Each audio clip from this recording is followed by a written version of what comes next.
అబ్బాయి గాని అమ్మాయి గాని పెళ్లి చేసుకోవడానికి లేదు. తెలుగు యూట్యూబర్ ఒంటరి ప్రయాణికుడిని అయితే కలిసాను ఇక్కడ. 2,00,000 నోట్ అనమాట. చాలా మంది ఇండియన్స్ ఇక్కడ మెడిసిన్ చేస్తున్నారు అనమాట. ప్రతి మెట్రో స్టేషన్ ని మ్యూజియంస్ అని అంటూ ఉంటారు. పెయింటింగ్స్ అయితే అదరగొట్టేశారు ఒక్కొక్కరు.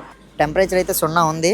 కాకపోతే ఫీల్స్ లైక్ -3 అంట. వాళ్ళు పెద్ద పెద్ద రోడ్లు, మెట్రోలు ఇవన్నీ వేస్తారనమాట.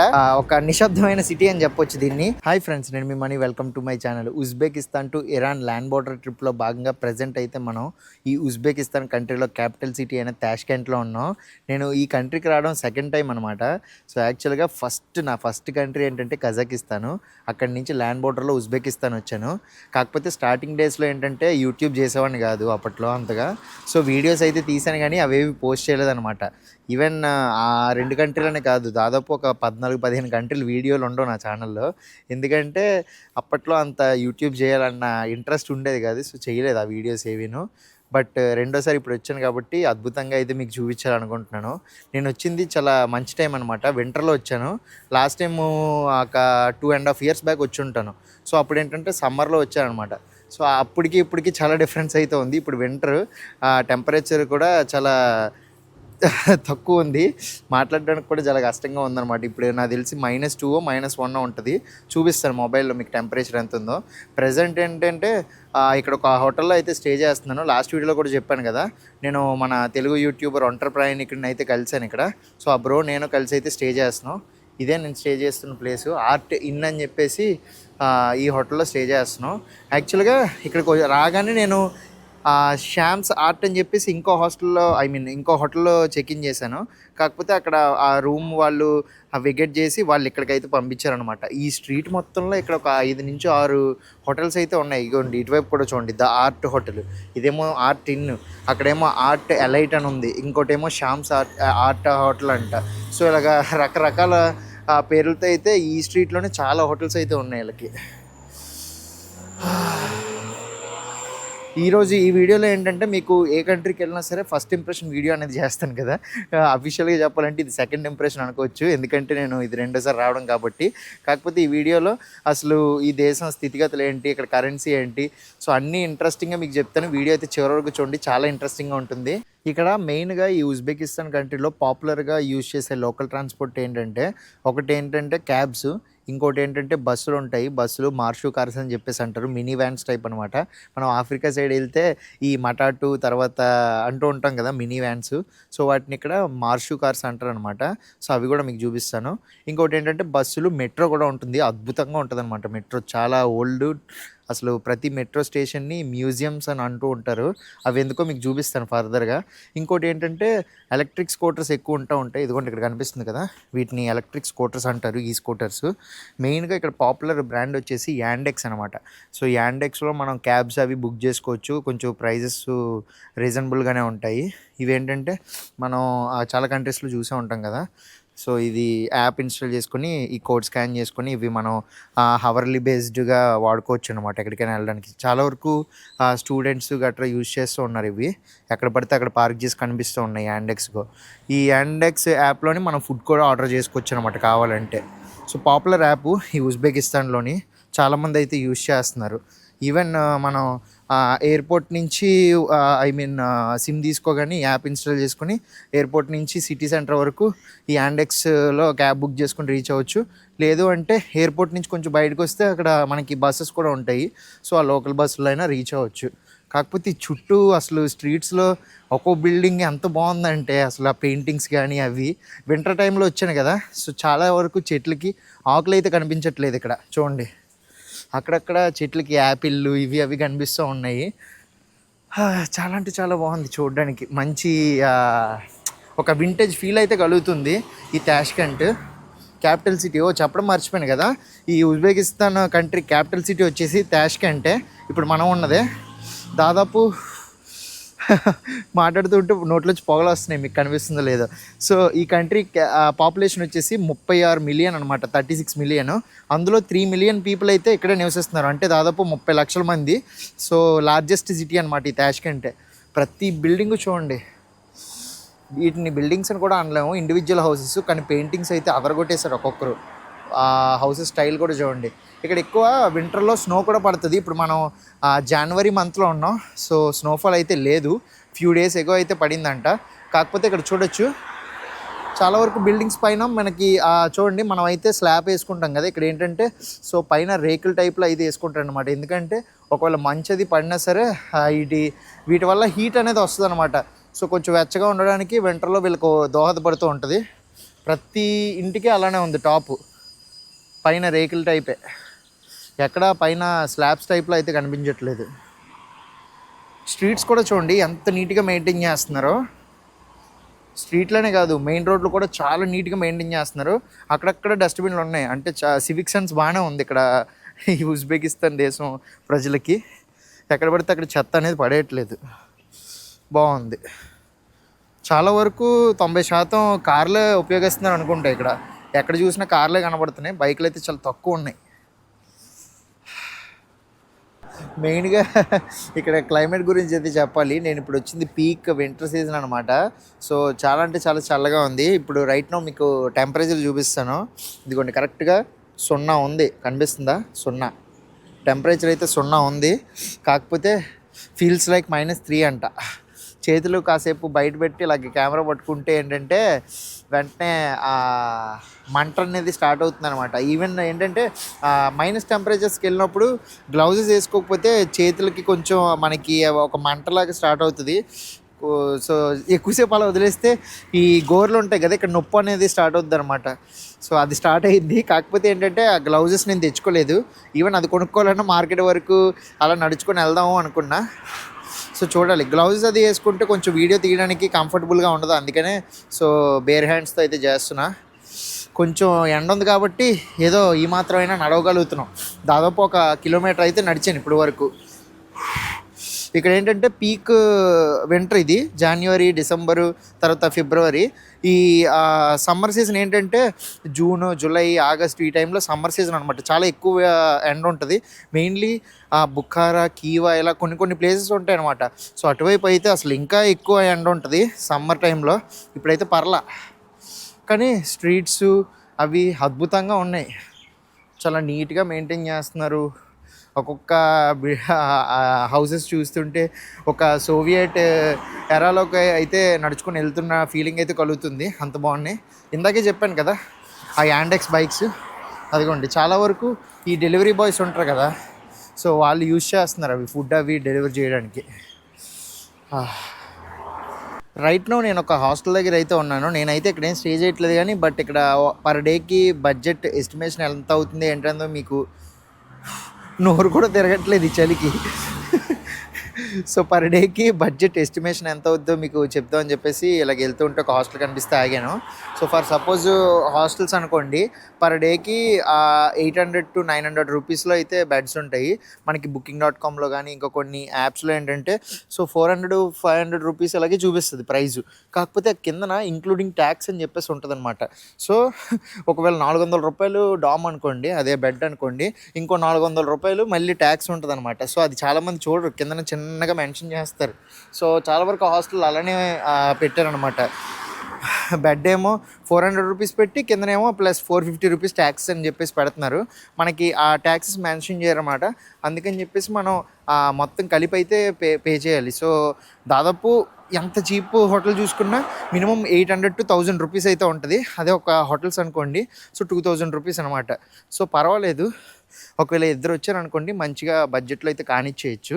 సో పర్ పర్సన్కి ఒక డేకి ఫుడ్డు, తర్వాత మిగతా ఈ అకామిడేషను, ఈ ట్రాన్స్పోర్ట్ ఇవన్నీ చూసుకుంటే సో పర్ డేకి ఒక 2500 రూపీస్ నుంచి 3000 రూపీస్లో అయితే కానిచ్చేయచ్చు. ఒకవేళ హోటల్లో ఉంటే ఒక 4000 రూపీస్. సో అంతకు మించి మనం ఇంకా ఎంత ఖర్చు పెట్టుకుంటే అంత అనమాట. మనం తినేదాన్ని బట్టి ఉంటుంది. లోకల్ ఫుడ్ తింటున్నావా, ఇండియన్ రెస్టారెంట్స్లో తింటున్నావా అనే దాని మీద ఆధారపడి ఉంటుంది.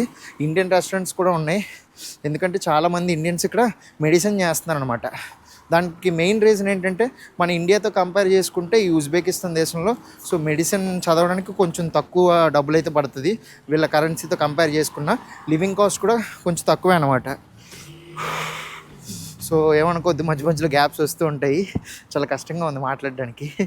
సో చాలా 8000 నుంచి 10,000 మంది మెడికల్ స్టూడెంట్స్ అయితే చదువుకుంటున్నారు ఇండియా నుంచి వచ్చి. చాలా వరకు మనకి సౌత్ ఇండియన్స్, నార్త్ ఇండియన్స్ కూడా కనిపిస్తూ ఉంటారు అనమాట ఇక్కడ చదువుకునే స్టూడెంట్స్. ఇంకా కజకిస్తాను, కిర్గిస్తాను, జార్జియా, అర్మేనియా, ఇంకా కొన్ని యూరోపియన్ కంట్రీస్ కూడా ఉన్నాయి. ఇవన్నీ ఏంటంటే మెడిసిన్కి చాలా ఫేమస్. మన వాళ్ళు ఇండియాలో పెట్టే డబ్బులతోనే ఇక్కడికి వచ్చి ఇక్కడ చదువుకుంటున్నారు. ఎందుకంటే కొంచెం వేరే కంట్రీలో చదువుకున్నాం అంటే రెప్యుటేషన్ సర్టిఫికేట్ కొంచెం ఎక్కువ ఉంటుంది కదా, అందుకని చెప్పేసి ఇక్కడ వరకు వచ్చి చదువుకుంటున్నారు అనమాట. ఒకవేళ మనం ఎవరైనా మెడికల్ స్టూడెంట్ని కలిస్తే సో కలిసి వాళ్ళకి అసలు ఇక్కడ ఎంత పడుతుంది ఏంటి అన్నీ అయితే అడుగుదాం. సో ప్రజెంట్ అయితే అలా నడుచుకుంటూ అయితే వెళ్తున్నా. టెంపరేచరు ఇందాక 0 చూపించాను కదా, ఇప్పుడైతే ఒక -4 to -5 అయిపోయి ఉంటుంది నాకు తెలిసి. సో నా నెట్ అయితే పని చేయట్లేదు. ఇంకొకటి ఇక్కడ నాకు బాగా నచ్చింది ఏంటంటే ప్రతి ఒక్క మెయిన్ రోడ్ కానీ ప్రతి ఒక్క స్ట్రీట్ దగ్గరలో ఏంటంటే ఒక పెద్ద పార్క్ అయితే నిర్మించారు. చూడొచ్చు చుట్టూ ఎటు చూసినా చాలా ఎంటీ స్పేస్ ఉందన్నమాట. పొద్దున పూట రన్నింగ్ చేసుకోవడానికి, వాకింగ్ చేసుకోవడానికి, చిన్నపిల్లల్ని ఆడించడానికి మంచి ప్లేసు. ఇక్కడైతే చిన్న పూల్ టైప్లో ఉంది, కాకపోతే వాటర్ అయితే లేదు. అది నాకు తెలిసి కెఫే అనుకుంటా, ఏదో సమ్ హోటల్. ప్రతి మెయిన్ రోడ్డు పక్కన ఒక మంచి పార్క్ అయితే కనిపిస్తుంది, అది కూడా చాలా విశాలంగా. ఇటువైపు ఉందన్నమాట ఒక వాటర్ చిన్న లేక్ టైప్లో, మరీ పెద్దదేం కాదు, చిన్నది. కొన్ని బాతులు కూడా ఉన్నాయి అక్కడ. ఇదిగోండి ఎందాక చూపిస్తా అన్నాను కదా, సో ఇలా ఉంది. నాకు తెలిసా మధ్యలో ఫౌంటైన్ లాగా వాటర్ ఏమైనా వస్తుందేమో ఈవినింగ్ టైంలో. ఇప్పుడు ఏంటంటే వింటర్ కాబట్టి అసలు మొత్తం గ్రీనరీ లేదు. అదే కొంచెం మనం ఆ స్ప్రింగ్ టైంలో వచ్చాం అనుకోండి, వసంత ఋతువు, ఆ టైంలో మంచిగా అసలు ప్రతి చెట్టుకి ఆకులు పువ్వులు భలే గ్రీనరీగా ఉంటుంది. ఈవెన్ దో ఇప్పుడు కూడా చాలా బాగుంది, కాకపోతే మనం బాగా గ్రీనరీ ఉన్నప్పుడు వచ్చి ఉంటే కనుక మొత్తం చాలా మంచిగా కనిపిస్తుంది ఈ పార్కులు కానీ, తర్వాత ఈ సిటీ మొత్తం. ఇప్పుడైతే నేను మీకు ఈ ఉజ్బెకిస్తాన్ దేశంలో యూజ్ చేసే కరెన్సీ గురించి చెప్తాను. సో ఇక్కడ యూజ్ చేసే కరెన్సీని సోమ్ అంటూ ఉంటారు. ఉజ్బెకిస్తాన్ సోమ్ అనమాట, UZS. మనకి ఇండియన్ రూపీ INR ఎలాగో ఇక్కడ UZS అలాగ అనమాట, ఉజ్బెకిస్తాన్ సోమ్ అంటూ ఉంటారు. సో ఇక్కడ హైయెస్ట్ డినామినేషన్ నోట్ వచ్చేసి 2 లక్షల నోట్ అనమాట. షాక్ అవ్వకండి, 2 లక్షల నోట్ ఏంటా అని చెప్పేసి. సో హైయెస్ట్ వచ్చేసి 2 లక్షలు సోము, అండ్ లీస్ట్ వచ్చేసి 50 సోమ్ అనమాట. ఇది లక్ష అనమాట, లక్ష సోమ్. ఇది సోమ్ ఇప్పుడు ఇది 50,000 అనమాట, 50,000 సోమ్. ఇప్పుడు 5,000, ఇది 5,000 సోమ్.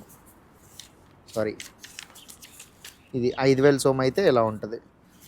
ఇంకా 2 లక్షల సోమ్ కూడా ఉన్నప్పుడు అది మీకు చూపిస్తాను. మన INRతో కంపేర్ చేసి చూసుకుంటే ఒక రూపాయికి 140 నుంచి 150 సోమ్ అయితే వస్తుంది అనమాట ఎక్స్చేంజ్ రేట్లో. అంటే దాదాపు మన 1000 రూపాయల్లో ఇక్కడ 1,50,000 సోమ్ అనమాట. సో ఈ 2 నోట్లు కలుపుకుంటే మన ఇండియాలో 1000 రూపాయలు. సో అదనమాట ఇక్కడ కరెన్సీని వచ్చేసి అలా పిలుస్తూ ఉంటారు. కాకపోతే మన ఇండియాతో వీళ్ళకి రిలేషన్షిప్ అయితే చాలా బాగుంది. అందుకని మన ఇండియన్ టూరిస్టులకు కానీ మన ఇండియన్స్కి కానీ ఈ వీసా అయితే వీళ్ళు ప్రొవైడ్ చేస్తున్నారు టూరిజం పరంగా. సో మనం కావాలనుకుంటే విజిట్ చేయొచ్చు. చాలా మంచి కంట్రీ, చాలా పీస్ఫుల్ కంట్రీ అనమాట. సో పెద్దగా గొడవలు అయ్యి ఏం అవుతూ ఉండవు, ప్రశాంతంగా ఉంటారు జనాలు కూడా ఇక్కడ. కాకపోతే మెయిన్గా వీళ్ళ వచ్చే ప్రాబ్లం ఏంటంటే లాంగ్వేజ్. సో ఈ ఉజ్బెకిస్తాన్ దేశంలో వీళ్ళు మాట్లాడే లాంగ్వేజ్ని ఉజ్బెక్ అంటూ ఉంటారు. సో రష్యన్ కూడా ఎక్కువ మాట్లాడుతూ ఉంటారు అనమాట. కాకపోతే మనం ఈ 2 లాంగ్వేజ్లు ఇంగ్లీష్ ఎక్కువ మాట్లాడుతూ ఉంటాం కదా మన ఇండియన్స్. సో అందుకే లాంగ్వేజ్ చోట కొంచెం ఇబ్బందిగా అనిపిస్తూ ఉంటుంది. కొందరు స్టూడెంట్స్ అయితే మాట్లాడుతూ ఉంటారు, కానీ 99% చాలా వరకు లోకల్స్ కానీ పెద్దవాళ్ళు కానీ అందరూ ఉజ్బెక్ కానీ లేదంటే రష్యన్ కానీ మాట్లాడుతూ ఉంటారు. సో కొంచెం కమ్యూనికేట్ చేయడం అయితే కష్టం అవుతుంది. గూగుల్ ట్రాన్స్లేటర్ యాప్ ఇన్స్టాల్ చేసుకుని మేనేజ్ చేసేస్తూ ఉన్నాను. ఇంకా ఈవెన్ ఇక్కడ రోడ్స్ అన్నీ చాలా క్లీన్గా ఉంచుకున్నారు. ట్రాఫిక్ రూల్స్ కూడా చాలా బాగా పాటిస్తున్నారు అనమాట. చూడొచ్చు, సిగ్నల్ ఎవ్వరూ క్రాస్ చేయట్లేదు. ఈవెన్ పొరపాటున ఎవరైనా రోడ్ క్రాస్ చేస్తున్నారు అనుకోండి జెబ్రా క్రాసింగ్లో, సో వెంటనే ఆపుతున్నారు అనమాట. ఎంత ఫాస్ట్గా వచ్చినాడైనా ఆపుతున్నాడు. కాకపోతే ఇలాగా రెడ్ సిగ్నల్ పడినప్పుడు అక్కడ చూస్తున్నారా, మనం వాకింగ్ చేయడం కూడా ఎప్పుడు పడితే అప్పుడు వాక్ చేయకూడదు. సో అక్కడ రెడ్ ఉన్నప్పుడు ఆగాలన్నమాట. సో మనం ఒకవేళ వెళ్ళాలి అనుకున్నాం అనుకోండి, ఇక్కడ మనం టచ్ చేయాలి. ఇలా టచ్ చేస్తే కనుక సో దానికి నోటిఫికేషన్ వెళ్తుంది. నోటిఫికేషన్ వెళ్ళడం అంటే హాయ్ అంటే అక్కడ గ్రీన్ పడే వరకు వెయిట్ చేసి నడవాలి. ఈవెన్ ఎవరైనా పోలీసులు చూస్తే తిడతారనమాట. సో జాగ్రత్తగా కరెక్ట్గా ఆ సిగ్నల్ పడినప్పుడే జనాలు అందరూ నడుస్తూ ఉన్నారు. చాలా బాగా పాటిస్తున్నారు రూల్స్ రెగ్యులేషన్స్ అని. నేనైతే ఆ బస్సులో వెళ్దాం అనుకుంటున్నాను. కాకపోతే బస్సులో వెళ్ళడానికి మనకి ఒకవేళ కరెన్సీ యాక్సెప్ట్ చేస్తారో లేదంటే ఏదైనా కార్డు ఉండాలో తెలియదు. ఒకసారి ఎవరైనా అడిగేసి కనుక్కుందాం. నాకేమీ గుర్తు రావట్లేదు అనమాట. 2.5 సంవత్సరాల క్రితం వచ్చాను కదా! అప్పుడంటే వచ్చిన స్టార్టింగ్‌లో ఏంటంటే చాలా కొత్త అనమాట ఇంటర్నేషనల్ ట్రావెలింగ్. సో, ఏ కంట్రీ చూసినా చాలా కొత్తగా అనిపించేది. కజాకిస్తాన్ గాని, ఉజ్బెకిస్తాన్ గాని. సో, అప్పుడు వచ్చినప్పుడు జస్ట్ స్ట్రీట్స్‌లో తిరిగేసి ఆనందపడిపోయేవాడిని. పెద్దగా తిరగలేదు. అందుకని చెప్పేసి ఏం గుర్తు రావట్లేదు సరిగ్గా. కాకపోతే సమర్కండ్ వెళ్ళినప్పుడైతే బాగా ఎక్స్‌ప్లోర్ చేశాను. ఈ తాష్కెంట్‌ని ఏంటంటే లైట్‌గా ఎక్స్‌ప్లోర్ చేశాననమాట. అప్పుడు మళ్ళీ రెండోసారి వస్తానని ఎప్పుడూ అనుకోలేదు. లక్కీగా మనం వచ్చాం. ఈసారి అయితే బాగా మంచిగా బ్యూటిఫుల్‌గా ఎక్స్‌ప్లోర్ చేయాలి. మనం ఇప్పుడు ఇలాంటి లోకల్ బస్సుల్లో గానీ, మెట్రోలో గానీ ట్రావెల్ చేయాలనుకోండి, మనం క్యాష్ ఇస్తే సరిపోదనమాట. సో, క్యాష్ యాక్సెప్ట్ చేయరు. మనకి సెపరేట్‌గా ఏటీటీఓ కార్డ్ అని చెప్పేసి ఉంటది. ఆ కార్డ్ మనం మెట్రో స్టేషన్స్‌లో గానీ, లేదంటే ఇలాంటి బస్ స్టాప్ దగ్గరలో కొన్ని షాప్స్ ఉంటాయి. అలాంటి చోట అయితే తీసుకోవచ్చు. డైరెక్ట్‌గా లోపల ట్యాప్ చేసి ట్రావెల్ చేయొచ్చనమాట. లేదంటే ఎక్కడికక్కడ చెక్ చేయరు. కాకపోతే కొన్ని చోట్ల ఏంటంటే మనకిప్పుడు బస్సుల్లోని అప్పుడప్పుడు చెక్ చేయడానికి స్క్వాడ్స్‌లాగా ఎక్కుతూ ఉంటారు కదా! అలాగే ఇక్కడ సడెన్‌గా వస్తారనమాట. యూనిఫార్మ్ ఏమి వేసుకోరు. సివిల్ డ్రెస్సుల్లో వస్తూ ఉంటారు కొన్నిసార్లు. సో, అప్పుడు కొంచెం ఇబ్బంది అయితే అవుతూ ఉంటది. ఫైన్ అది వేస్తూ ఉంటారు. పరువు పోద్ది. సో, చాలా తక్కువ అనమాట. ఇందులో ట్రావెల్ చేయాలంటే 1400 నుంచి 1700 సోమ్ మాత్రమే చార్జ్ చేస్తారు. అంటే దాదాపు ఒక 25-30 రూపీస్ అనుకోండి. మేబీ ఇంకా అంతకన్నా తక్కువ. ఒకవేళ అదే టాక్సీలు, క్యాబ్స్ అనుకోండి కొంచెం ఎక్కువ ప్రైస్ ఉంటది. ఇవి లోకల్ ట్రాన్స్‌పోర్ట్‌లో వెళ్ళడానికి బాగా ఉపయోగపడుతది. ఈ బస్సుల పైన నెంబర్లు ఉన్నాయి చూడండి. ఇప్పుడు మనం ఎక్కడి నుంచి ఎక్కడికెళ్ళాలనుకుంటే గూగుల్ మ్యాప్స్‌లో సెర్చ్ చేస్తే కొన్నిసార్లు మనకి ఈ బస్ నెంబర్లు రావు. సో, అలాంటప్పుడు ఏం చేయాలంటే 2GIS అని చెప్పేసి ఇక్కడ లోకల్‌గా చాలామంది యూజ్ చేస్తూ ఉంటారు. క్యాబ్ డ్రైవర్స్ గానీ, తర్వాత లోకల్స్ గానీ. సో, అందులో మనం ప్లేస్ నేమ్ ఇచ్చేస్తే మనకి ఏ బస్ నెంబర్ ఎక్కడికెళ్తుంది అనేదైతే చూపిస్తూ ఉంటదనమాట. సో, అది ఆ 2GIS యాప్ అయితే బాగా ఉపయోగపడుతది. ఈవెన్ ఆఫ్‌లైన్ మ్యాప్స్ కూడా బాగా ఉపయోగపడుతదనమాట. అంత 99% మనకి యాక్యురేట్‌గా చూపిస్తది. సేమ్ గూగుల్ మ్యాప్స్ లానే. బస్‌లో ట్రావెల్ చేద్దాం అనుకున్నాను. కాకపోతే మన దగ్గర ఆ కార్డ్ అయితే లేదు. మెట్రో స్టేషన్ దగ్గరలో ఏదుందో చూసి అక్కడికెళ్ళినప్పుడు ఆ ఏటీటీఓ కార్డ్ అయితే తీసుకోవాలి. ఆ కార్డ్ తీసుకుంటే మనం హైదరాబాద్‌లో ఇప్పుడు మెట్రో కార్డ్ ఎలా ఉంటది? ఆ మెట్రో కార్డ్ ఉంటే ఎప్పటికప్పుడు రీచార్జ్ చేసుకొని ట్యాప్ చేస్తూ యూజ్ చేసుకోవచ్చు కదా! ఆ టైప్‌లోనే అనమాట. సో, ఈసారి వెళ్ళినప్పుడైతే తీసుకుంటాను మెట్రో కార్డ్. ఇంకొక విషయం ఇప్పుడే గుర్తొచ్చింది నాకు. యాక్చువల్‌గా ఈ బసెస్‌లో ట్రావెల్ చేయాలంటే మన వీసా కార్డ్ గానీ, లేదంటే మాస్టర్ కార్డ్ గానీ ఇవి కూడా యూజ్ చేయొచ్చనమాట. ఆ ఏటీటీఓ కార్డే కాకుండా మన పర్సనల్ డెబిట్ గానీ, క్రెడిట్ కార్డ్స్ గానీ యూజ్ చేయొచ్చు. Global cards tap and pay on చేసుకోవాలి వాటికి. ఆన్ చేసుకొని లోపల బస్ ఎక్కగానే చిన్న డబ్బాలా ఉంటదనమాట పోల్స్‌కి. సో, వాటికి ఆ ట్యాప్ చేసే మిషన్‌లా ఉంటది. దాంతో ట్యాప్ చేసి మనం యూజ్ చేసుకోవచ్చు. ఈవెన్ మనం ఇందాక చెప్పాను కదా 2GIS అని చెప్పేసి ఇంకొక ఆల్టర్నేటివ్ యాప్ కూడా ఉంది. రీసెంట్ టైమ్స్లో అయితే అది బాగా పనిచేస్తుందంట. అదేంటంటే యాండెక్స్ మ్యాప్స్ అని చెప్పేసి ఉంటుంది. సో, ఈ మ్యాప్స్లో ఏంటంటే మనం ఎక్కడి నుంచి ఎక్కడికి వెళ్ళాలో ఆ డెస్టినేషన్ పేరు ఇచ్చేస్తే ఏ బస్సెస్ వెళ్తాయో ఆ బస్ నెంబర్ కూడా మనకు చూపిస్తుంది. ఆ బస్ స్టాప్ ఎక్కడ ఉందో కూడా చూపిస్తుంది అనమాట. 2GIS వాడచ్చు. కాకపోతే అందులో లోకల్ లాంగ్వేజ్లో ఉంటుంది, రష్యన్ లాంగ్వేజ్లో కానీ. సో, అది కొంచెం డిఫికల్ట్ అవుతుంది. ఈ యాండెక్స్ మ్యాప్స్ అయితే వాడుకోవచ్చు. ఇది కూడా మంచి ఆప్షనే. సో, 2GIS, యాండెక్స్ ఈ రెండు బెటర్ ఆప్షన్సే. యాక్చువల్‌గా నేను అలా బస్ స్టాప్ దగ్గరికి వెళ్ళాను. ఇంక బస్సు ఎక్కడానికి కుదరట్లేదని చెప్పేసి అటు నుంచి నడుచుకోవడానికి వెళ్ళడానికి ట్రై చేస్తుంటే అక్కడ రోడ్డే లేదు ఇంకా. సెపరేట్‌గా ఫుట్‌పాత్ అయితే పెట్టారు. కాకపోతే ఇక్కడ చూస్తున్నారా ఇదేంటంటే సైకిల్ ట్రాక్ అనమాట. దీని మీద కూడా నడవకూడదు. మనకి ఇందాక కొన్ని ఎలక్ట్రిక్ స్కూటర్స్ కనిపించాయి కదా! అవి కానీ, సైకిల్స్ కానీ అవి అయితే వీటి మీద నుంచి వెళ్ళొచ్చు అనమాట. మళ్ళీ వీటి మీద నడిస్తే మధ్యలో వాళ్ళు ఎవరైనా వచ్చారనుకోండి వాళ్ళు తిడతా ఉంటారు. ఫుట్‌పాత్ మీద నడరా బాబు అని చెప్పేసి. సో, సెపరేట్‌గా ఫుట్‌పాత్‌లు అయితే ఉంటాయి. ఆటిల మీద నడాలి. బాగున్నాయి ఇలా పద్ధతులు బాగా పాటిస్తున్నారు. ఈవెన్ నాకు ఈ ఉజ్బెకిస్తాన్ చూస్తుంటే సేమ్ కజాకిస్తాన్ చూసిన ఫీలింగే కలుగుతుంది. అసలు ఈ తాష్కెంట్ సిటీ చూస్తుంటే ఎంత బాగా ఎలా డెవలప్ అయింది ఏంటని చెప్పేసి షాక్ అయ్యాను. అసలు ఏంటి హిస్టరీ అని చెప్పేసి మెల్లిగా రీసెర్చ్ చేస్తే తెలిసింది ఏంటంటే వీళ్ళకి 1991లో అయితే ఇండిపెండెన్స్ వచ్చింది. అది కూడా ఎప్పుడంటే ఈ సోవియట్ యూనియన్ తెలుసు కదా, యుఎస్ఎస్ఆర్ అది కొలాప్స్ అయిపోయినప్పుడు 15 దేశాలకి దాదాపు 1991 ఆ సంవత్సరంలోనే 15 దేశాలకైతే స్వాతంత్రం వచ్చింది. అందులో ఈ ఉజ్బెకిస్తాన్ ఒకటనమాట. ఇది తర్వాత దీని పక్కన ఉన్న కజాకిస్తాను, కిర్గిస్తాను, తుర్క్మెనిస్తాను, తజికిస్తాను, తర్వాత ఇంకా జార్జియా, అర్మేనియా, ఇంకా ఇలా కొన్ని దేశాలు అయితే ఉండేవి. దాదాపు ఒక 15 దేశాలు ఉండేవి ఈ సోవియట్ యూనియన్ అండర్లో. వాళ్ళు పాలించిన తర్వాత 1991లో వీళ్ళందరికీ ఏంటంటే ఇండిపెండెన్స్ వచ్చింది. ఈ పెద్ద పెద్ద రోడ్లు, ఈ పాత ఆర్కిటెక్చర్ ఉన్న బిల్డింగ్స్ ఇవన్నీ ఏంటంటే వీళ్ళు ఇండిపెండెన్స్ వచ్చాక మెల్లిమెల్లిగా డెవలప్ అవుతూ ఏం కన్స్ట్రక్ట్ చేసుకోలే. ఆల్రెడీ సోవియట్ యూనియన్ ఉన్నప్పుడే వాళ్ళు పెద్ద పెద్ద రోడ్లు, తర్వాత మెట్రోలు ఇవన్నీ వేస్తారనమాట.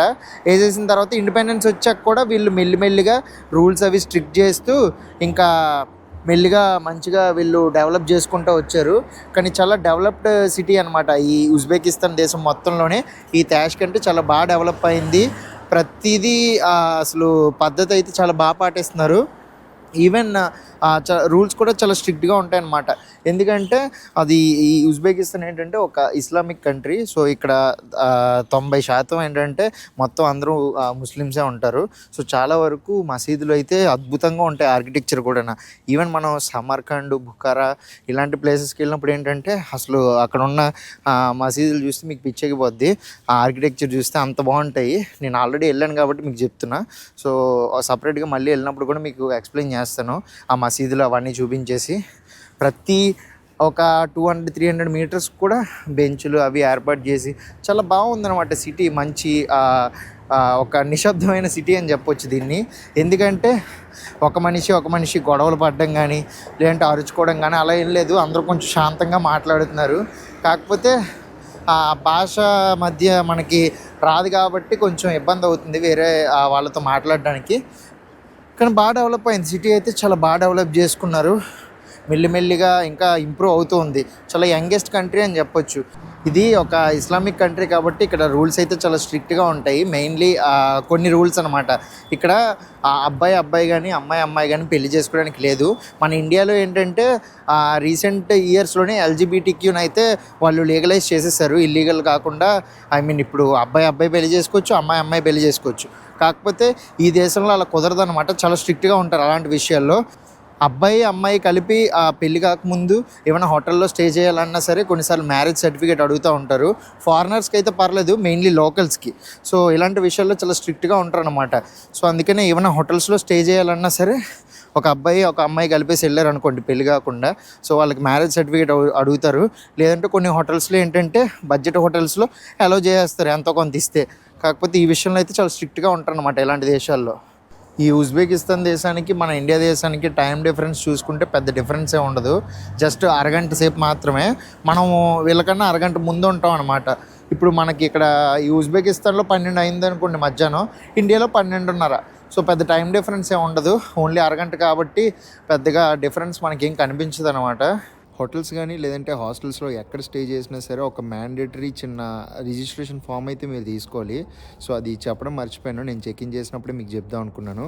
సో మీరు హాస్టల్స్లో స్టే చేసినా, హోటల్స్లో స్టే చేసినా, ఎక్కడ స్టే చేసినా సరే చెక్అవుట్ చేసే ముందు ఇలాంటి చిన్న స్లిప్ అవుట్ ఇస్తారు.